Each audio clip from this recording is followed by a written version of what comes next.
All right, back for another episode of the TFD Performance Podcast. So, again, today we're going to be talking to another member of the TFD team. In this podcast, we want to break down a lot of the popular science that you guys will be hearing. Every time you scroll on social media, there's always a new fad. There's always something new popping up in nutrition science, and we want to break that down and simplify it. Today, I'm joined by the newest member of TFD. We've got Lauren Nash. Lauren, thanks for coming on. No worries. Thanks for having me. It's the first time we're chatting on the podcast, at least. So just to give a little bit of context, a little bit of info about yourself for the listeners who might have been listening for a while. Loz, Tell them a little bit about yourself. We're in an elevator. We're going from bottom floor up to the sixth floor. We've got 45 seconds. Give us the elevator pitch. Oh my gosh, 45-second elevator pitch. Okay, well, lucky I'm a fast talker naturally, so that's probably going to go in my favor. But yeah, hey, I'm Loz. As Jordy said, newest member of TFD and the only celiac member. Just sorry to preemptive what our topic's going to be today. But yeah, I've been part of the team for a few months now. I love CrossFit, dabbling in endurance sport. But yeah, pretty much my side of things, strength and conditioning. And yeah, I'm a CrossFit enthusiast and an endurance wannabe. And yeah, just happy to be here and talk to you today, Jordy. Hopefully not too fast either, because I love to spitball really quickly. I actually timed that. You did that in 32.5 seconds. So it was pretty good. Cool. That was pretty good. But let's get straight onto the topic, what we want to talk about today. So we want to keep this short. We want to keep it succinct. We want to give you guys all the best information. This is a topic. I think I probably still get this question probably 3 to 4 times a week when we do our weekly Q&As. And that's all about celiac disease. It's all about gluten intolerance, about gluten, what exactly it is. And there's no better person to break this down than Loz, because as Loz says, she is celiac. She is an athlete. She trains. She's kind of being a bit modest there. She trains like a mad person, does a lot of CrossFit. She did a sprint triathlon with no endurance background, really, never even running. And she just did it. And she did it in like 45-degree weather up in Mount Isa. So she's being pretty modest there. But Loz, I'm going to hand this over to you. And I want you to break down for the guys listening, celiac disease, gluten intolerance. What is the go with it all? Break it down for us. Yeah, for sure. I think it's a good topic to talk about because, as you said, you know, it's such like a hot thing, such a fad diet. Everyone's like, oh yeah, I'm gluten-free. Oh, gluten's bad for you. And I think that largely celiac disease is a pretty misunderstood condition because of all that, you know, like it's super popular. And I think the diet itself kind of just gets thrown around and used kind of inappropriately. So I think if you're listening and you've kind of probably had those thoughts before, you know, like, oh, is gluten bad? Oh, my friend is gluten-free. Should I go gluten-free? Or if yourself, you have celiac disease, I think this is probably that for you because, yeah, I think there's a lot of misinformation out there, you know, with all types of diets, but I think especially with gluten and with celiac disease. So just having that, you know, a better understanding of what it actually is and being more informed is going to be super important. So I think, yeah, if you're curious, tune in. It's going to be quick and you're going to finish this podcast knowing a lot about celiac disease and gluten. And you can tell Karen at the cafe next time that, you know, you don't have to order the gluten-free bread because it might not actually be an issue. So I guess I'll probably just start by saying what actually is celiac disease. So celiac disease is an autoimmune condition. So pretty much your body detects gluten and attacks it because it thinks it's a foreign kind of body. So gluten is actually a protein. It's found in things like wheat, barley, rye, oats, spelt. So it's not this thing that, you know, is a devil, like makes you fat. It's gluten is in itself is actually a protein. So what happens inside the body if you have celiac disease and you're consuming this gluten is your body starts to attack its own cells. So once you have the gluten and it gets into your small intestine is lined with these little kind of finger-like projections, and they're called microvilli. And what they do is they line your small intestine and they help to pull in all the nutrients from the food that you eat. And with celiac disease, your body starts to attack these little cells. And over time, they get inflamed and they're destroyed and they flatten. So this is what they should look like. And depending on the severity of the inflammation, it starts to look like this. So obviously this isn't favorable for absorbing all those nutrients from the food that you're eating. So over time, you know, all those nutrients that you're trying to absorb from your food just passes straight through. So pretty much celiac disease is inflammation and damage of the, it causes damage, to the lining of your small intestine. So naturally, because of what I just explained, it's really common to have nutrient deficiencies because everything's kind of just passing through instead of getting absorbed through the small intestine, through the gut and into your cells. So I think people, sometimes don't actually know what celiac disease is. So there is a difference between, celiac disease or maybe just having an intolerance as well. So Loz, if we're going to break that down and then quickly summarize that for the guys listening. So gluten itself is a protein that is contained in food. If you are celiac, you cannot absorb that protein. And so when you eat those foods that contain gluten, it goes through and there's this part in your small intestine called your microvilli, which are responsible for absorbing it. But because you have a deficiency in these microvilli and they don't work properly, you actually end up flattening them, as you're saying. And then, as you're saying as well, that'll cause hindrance if you're absorbing other micronutrients that are going through your small intestine. I guess let's wind back one little bit. Yeah. First question, gluten foods. If people are eating foods that are high in gluten, what are they? What are they going to be eating? And then they're all complaining about that they've got this tummy ache if they're celiac. Yeah, for sure. So gluten is found, I think the obvious things are bread, pasta, cakes, biscuits, all those things that kind of use flour. And sometimes that's where people forget, okay, just gluten is just pasta, it's just bread. But gluten's actually found in oats as well. It's found in barley, it's found in rye, it's found in spelt. So people are like, yeah, I'm going gluten-free, but then they still have spelt bread. But gluten's actually found in a variety of these grains. So it's also found in kind of hidden things as well that you probably wouldn't think, like beer actually contains gluten, Milo powder, random things like that, Vegemite. What else is gluten in? So soy sauce. So it's not just, the bread and the gluten. Obviously, it's really common in those type of grain foods, but yeah, it's also found in a lot of other things, and also pre-made sauces. Sometimes glucose syrup is made from wheat.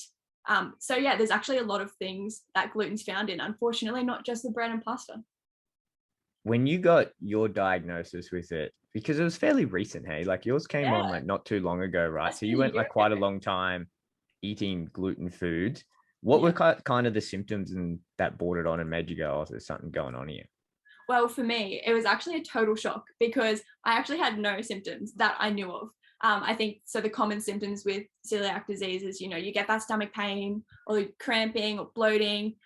You feel quite sick in the stomach, but I actually never had any of that. I've eaten bread and pasta and everything my whole life, and I never had that symptom. But for me, my symptom was actually chronic low iron.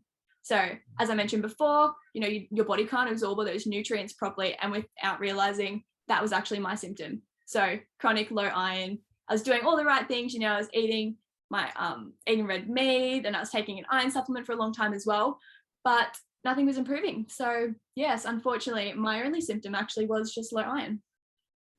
Is that fairly common, Loz, for females, or fairly common as a side effect for celiac? Yeah, it is. It's one of the less obvious signs of celiac disease. I think, people will, as I mentioned, commonly associated with like the stomach upset, but, there's also fatigue, maybe unexplained weight loss, troubles concentrating, and all these things can also even come from those micronutrient deficiencies as well. And celiac disease, it's pretty common, but, when I found out, I was like, well, this is crazy. I did a bit of research, and it turns out that around 80% of people that have celiac disease are actually undiagnosed because of similar, less obvious symptoms like the iron deficiency, because it's super easy to brush over things like that and maybe blame it on something else, like not getting enough from your diet. So it is actually a really common symptom of celiac disease that I think gets overlooked. So if guys are listening to this, you said the obvious things that you'll get is obviously the stomach indigestion and the pain, even the cramps. You could even be getting things like diarrhea or things like that. What other micronutrient deficiencies could be occurring? Say if it is iron, or that other things that could be happening because you're inhibiting the absorption of certain nutrients in that small intestine? Yeah, for sure. So iron is just a common one. Things like vitamin D, calcium, vitamin B12, folate. I think a big issue with, calcium and vitamin D deficiency then is it kind of increases your risk of osteoporosis and issues with your bones later on as well. So that's actually a long-term kind of consequence of untreated celiac disease as well, because that chronic nutrient malabsorption kind of leads to issues on the back end. So of course iron's a common one, but yeah, things like vitamin D, your calcium, folate, all of those things also you're at risk of being deficient in. And you've been an athlete, like you're being very modest, but you were a national level figure skater back in the day. So you've been active for pretty much your whole life. So you went through the bulk of your athletic career to date suffering from this. Yeah, I had no idea. Like when I was younger, I did have iron deficiency a couple of times, but it kind of always resolved. So just, you know, always kind of took it as okay, really high training load, being a female, etc. But yeah, without realizing, I only just found out, you know, I think I was 23 when I found out, you know, and all those years I'd been eating it. But with celiac disease, it can actually come on at any age. It's just crazy as well because, yeah, no one in my family that we know of have it. So I did go through the bulk of my life having it and not realizing. So when you got diagnosed, you obviously had the chronic low iron, and that was the giveaway for you. You must have done other tests beforehand. What other tests were your doctor putting you through? Or probably a better question is, if someone thinks they do have celiac disease, what tests should they be asking their doctor for? Yeah, for sure. So I guess part one, in terms of what did I do, I was, to be honest, I was hounding my doctor for months. You know, I was being so good. I mean, I'm freaking in this field. I know what I'm doing. I know how to treat iron deficiency. And I was doing all the right things every 3 months when I got my blood test. Classic dietitian student, hey. I know. I was like, excuse me, like I'm doing everything right. But yeah, I persisted with the iron supplement, was routinely getting my bloods tested and nothing was improving. And I said, hey, mate, I think something else is going on here. And then, you know, 12 months later, he's like, okay, yeah, I'll send you to a specialist. Had that meeting with the specialist and he said, look, we'll run you for some more tests, but you're either going to come back positive celiac disease or you have some form of gastrointestinal bleeding. And I was thinking, oh, kind of don't want either of those things, but going to be funny if I have celiac disease, like quite ironic. Of course, when I found out, it wasn't funny, but yeah, so first things first is, yeah, I got referred to a specialist. They also examined my, I think it was folate and vitamin B12, but everything came back perfect. So yeah, I got the celiac serology done and that came back that level. I can't remember, but it was absolutely through the roof. So what a celiac serology does is it tests for antibodies in your blood. And if you have celiac disease, your levels are going to be a lot higher than normal because they're those, like, it's that reaction when your body's trying to fight off what it thinks is foreign. So the first step in getting that celiac diagnosis is getting a celiac serology. So it's just a simple blood test. It's quite easy. And then depending on what your result is from there, if it comes back elevated, your doctor should send you as an automatic referral to a gastroenterologist to get a small bowel biopsy, because you can't just diagnose yourself based on the blood test. So yeah, that's the first step in terms of identifying if you have it or not. So yeah, I'd say go to your GP, discuss it with them, and then they should send you off, refer you for that celiac serology blood test. So first point of call, symptoms, some may be obvious, some may not be. If you think something's up, go to your doctor, get the serology test. Even if that comes back, then you go to the gastroenterologist and you're going to be playing with some tubes, I would imagine. You are, yeah. So the small bowel biopsy, only takes about 10 minutes. Just the tube goes down, takes a little sample of your small intestine. And what that does is, as I mentioned earlier, with, the fingers, like the microvilli, they should look like this, but if you've got celiac disease, probably looks like this. What that biopsy does is it takes a little sample of that lining, and yeah, they obviously run it through whatever they do.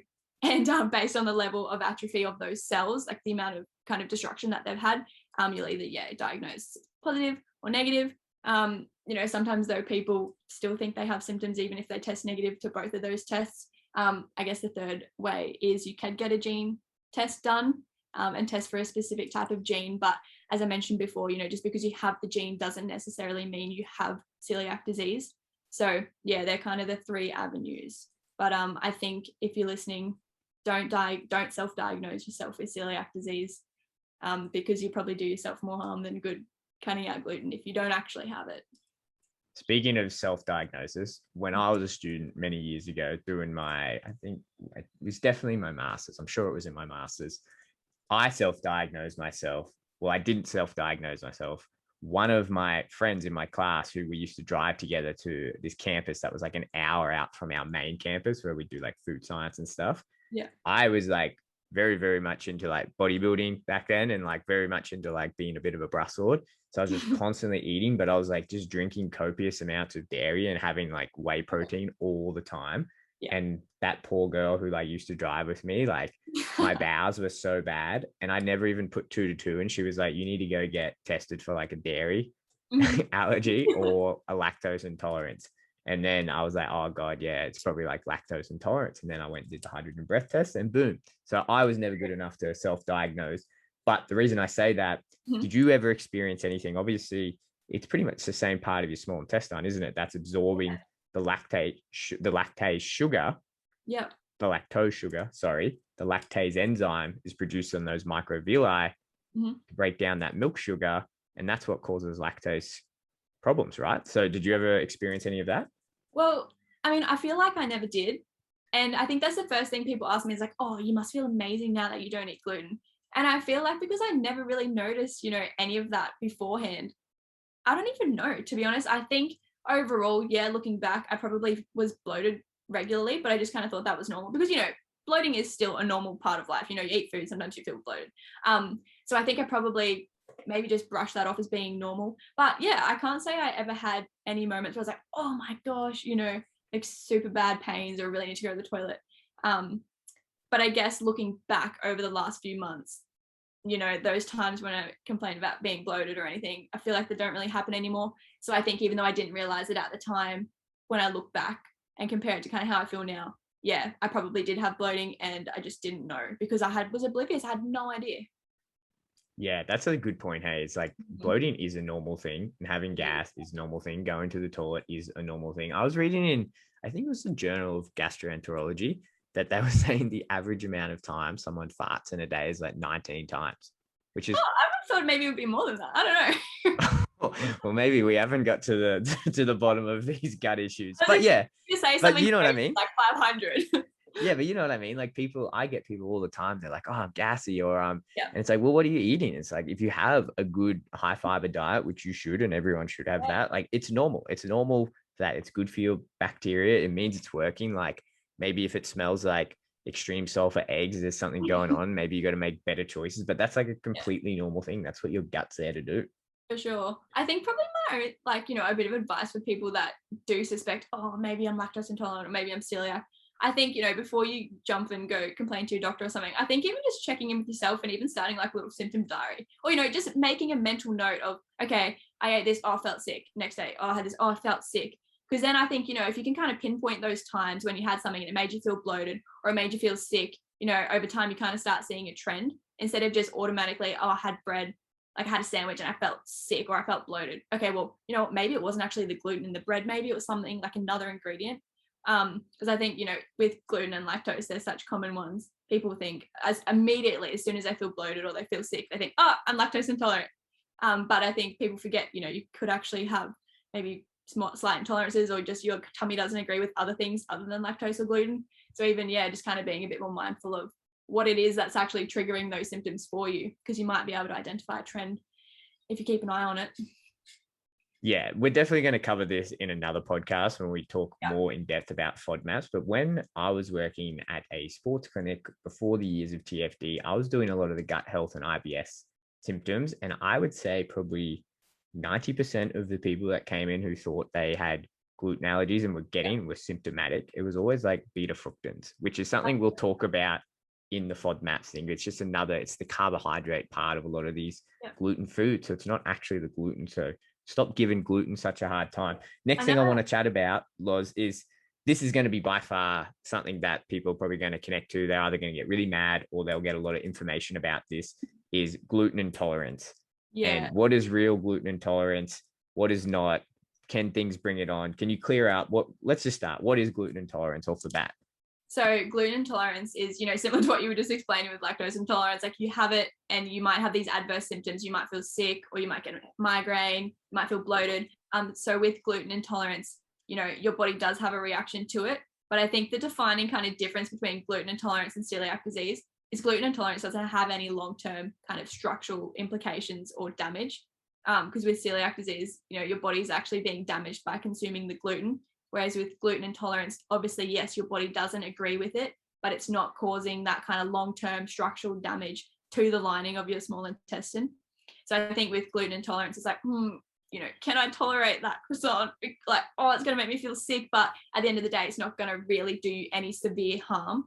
Whereas if you're celiac and you have that croissant, regardless if you have symptoms or not, the damage is going on inside. So I think, not discrediting gluten intolerance, because it's still awful to feel like that when you have a certain type of food. But yeah, the biggest difference between gluten intolerance and celiac disease is that yes, you might get symptoms that are triggered by having gluten, but you don't have those kind of serious implications going on inside in terms of the damage to your small intestine. Yeah, absolutely. I think with gluten intolerance, I want to get your opinion on it. Why do you think people are so fast to just jump on it? Why do you think, say, and you would see this as having convos. I'm sure you hear this all the time at the CrossFit gym, is like people just are so fast to demonize gluten. I remember when I used to work I feel like I'm going for a trip down memory lane this episode. When I used to work in a hospital, like we'd all go there and the hospital would provide for like morning teas. It was like tea, coffee, and then there was like bread and butter and crackers. And everyone would like eat the crackers, not knowing that they had gluten in there, but they would stay away from the bread because they just like, oh no, bread has lots of gluten. I'm not eating gluten. Why do you think it gets demonized so much? I think it's just like the amount of kind of nutrition misinformation that's out there, and things just get like so hyped up. I mean, social media is awesome. Love social media. It's great for so many things. But as soon as someone makes one claim, it's like, bam, all of a sudden. So I think kind of that side of thing would probably have a thing to do with it. And also, you know, like the trend of like, oh yeah, I'm gluten-free. Or like just that perception, I think in people's minds that gluten-free automatically equals healthier. And unless you have celiac disease or you have, you know, non-celiac gluten intolerance, it's not bad for you. It's bad for people with celiac disease because yes, it's causing that damage. But for a normal average human being that doesn't have an allergy or an intolerance or celiac disease, there's honestly nothing wrong with gluten. As I mentioned, gluten's a protein that's found in food. I think, yeah, people just associate because of like, we've been conditioned to believe that gluten-free or lactose-free or vegan or keto, all of those like marketing hype words, I think we've become so conditioned to believe that they automatically equal healthier. So I think it's probably that side of things in terms of why people are so quick to kind of jump on the gluten-free, not informed properly, because there is a lot of crap out there. Nutrition's confusing. Who do I believe? Do I believe a dietitian? Do I believe a doctor? Or do I believe like the chick in a bikini, like telling me that I should go gluten-free because she looks awesome? So I think it's hard to know, you know, kind of who to believe, what to believe. And it's easy to kind of follow the pack in terms of, yeah, cool, I'm going to eat gluten-free because it's healthier or because I heard it can help you lose weight. So I think probably, yeah, maybe those misconceptions around what gluten actually is could be, you know, a bit of a reason why. What do you reckon? I'm kind of laughing. I'm not laughing at you, Loz. I'm laughing because when I do these podcasts, I set my phone on do not disturb and there's like 6 numbers. Like you guys, all the guys in the team are a number. And then there's like my partner, my mom, dad, my family on this. And my phone just started ringing then. I'm like, and what happens is like, you have to like slowly play this game where you're like force quitting all the things that's linked to your phone. And I just lost your audio for half of that. So I'm just going to assume that everyone listening, hope we caught that line and we caught that little bit. But anyway, let's carry on. I want to ask Loz. Yeah. When you got diagnosed, obviously you're super active.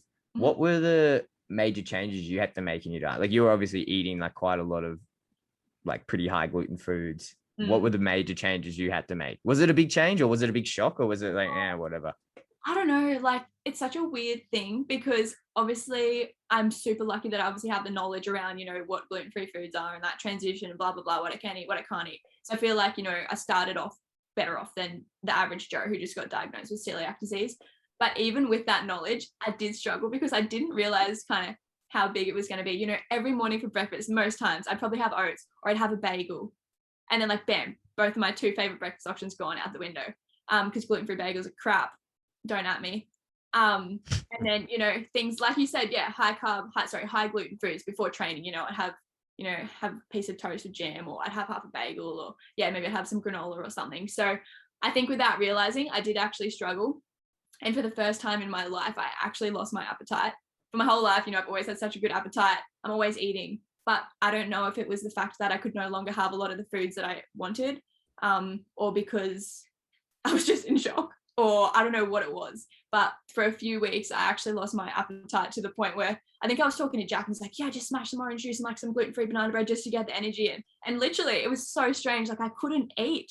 So I was having to, yeah, just like try all these different strategies. And I did find for the first few weeks, like at training, I felt lethargic because I just probably wasn't getting enough food in. So yeah, I think the biggest things, obviously I'm fine now. I've totally adapted. I miss beer, I miss bagels, and I miss oats. And I've accepted the fact that gluten-free is the new normal. Tastes fine, I keep telling myself, but yeah, I just think I probably wasn't prepared for the losing my appetite. And I don't know if that's a normal thing, but that was my biggest issue that I faced in terms of, yeah, just not being able to kind of get in what I would normally have. And then probably the options are naturally going to be a bit lower carb, or, you know, also with gluten-free, you have to then get a lot of processed stuff. You know, you can't just go to any bakery and get some nice fresh bread. You have to get like that crappy processed stuff that costs you $100, and the pieces are like this big. So yeah, I think intake really decreased. I felt pretty lethargic, pretty tired. And like, I don't even know if I should say this, because people are like, oh yeah, gluten-free, you lose weight, blah, blah, blah. But I didn't want to, and I lost weight because I was struggling to eat, which is, yeah, pretty crazy. And I just didn't really expect that. Yeah, such a good point. Hey, it's because a lot of those foods that we use to fuel our athletes, Yeah. or all these foods that have gluten in them. And I'm sure you see it in the CrossFit, like in the combat sports world. The endurance world, I find, is not so bad because everyone, and you're doing this train now, you realize like you just burn so many calories. I feel like you just don't care. Like you just eat it because you have so many calories to get back. But a lot of the weight category sport athletes and CrossFit guys, anything to do with like body physique, are so sensitive to the topic of gluten. We're coming up on time here. I want to finish this with just a couple of questions. Yeah, for sure. Gluten. Yeah. Is it bad? In your opinion, is gluten bad? Gluten is not bad. Let's stop saying gluten is bad. If you have celiac disease, gluten is bad. If you have gluten intolerance and it makes you feel sick, it's bad. But unless you fall into either of those categories, gluten is good.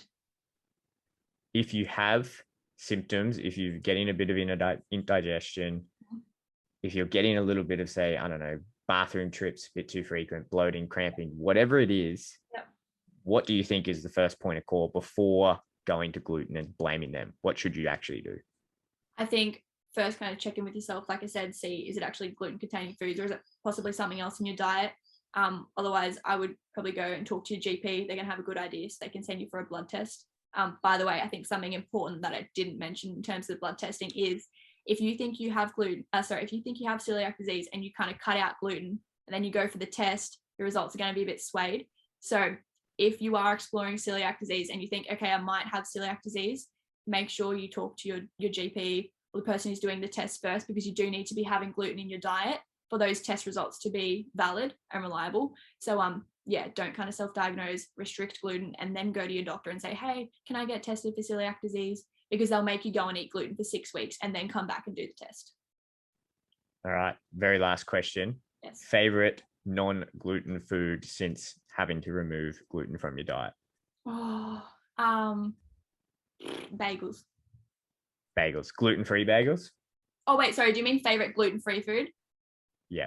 Actually, you know what? Controversial, because I never used to eat Wheat Bix, but the gluten-free Wheat Bix are the best alternative I've had, you know, in terms of like the gluten-free version tasting almost as good as the normal version. I didn't even like normal Wheat Bix, but maybe I'm just that desperate now that I have to do overnight Wheat Bix for breakfast instead of oats. So yeah, I'd probably say gluten-free Wheat Bix.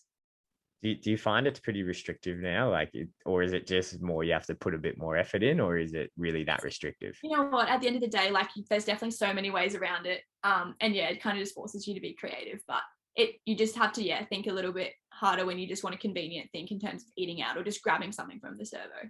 You definitely have to be a bit more careful and more prepared. I think preparation is key when you're celiac, so that you've always got the right food. All right. And there you have it. All right. Let's call it there. I think that's really good. There we go. Cover what gluten is, why you shouldn't demonize it, what celiac disease is, how you diagnose, what the steps are you actually have to go through to do that, the difference between celiac disease and gluten intolerance, and then you get Loz's own experience with it. Loz, final thoughts, final remarks. Wrap this one up for me. What do you want to finish on? Cool. I'd pretty much just say, unless you're celiac, please don't restrict gluten unnecessarily, because yes, gluten, whatever, gets demonized, but all those types of foods, you know, your carbs, so you like bagel, bread, oats, all those things are great sources of not only carbs but other nutrients. And if you're athletic or you do some sort of sport, which if you're listening to this podcast you probably do, I think totally restricting one whole type of food group is kind of going to decrease your carbohydrate and your overall intake, maybe just put you at an increased risk of not quite meeting your needs. Carbs are great, gluten containing carbs even better. I would just say, if you're curious, speak to a GP or a health professional or a dietitian. Don't just do it on your own. Good. Let's leave it on that. All right. There's another episode. So we'll be back for more. We'll be doing this every week. We'll be breaking down if there's anything in particular, any topic, any fad diet, anything that you've seen on social media and you think, oh man, I want to ask the guys at TFD about that, slide in the DMs and let us know. And we'll do this every week on the week for the indefinite near future. But Loz, thanks so much for taking your time. I'll chat to you next week. Thanks for having me.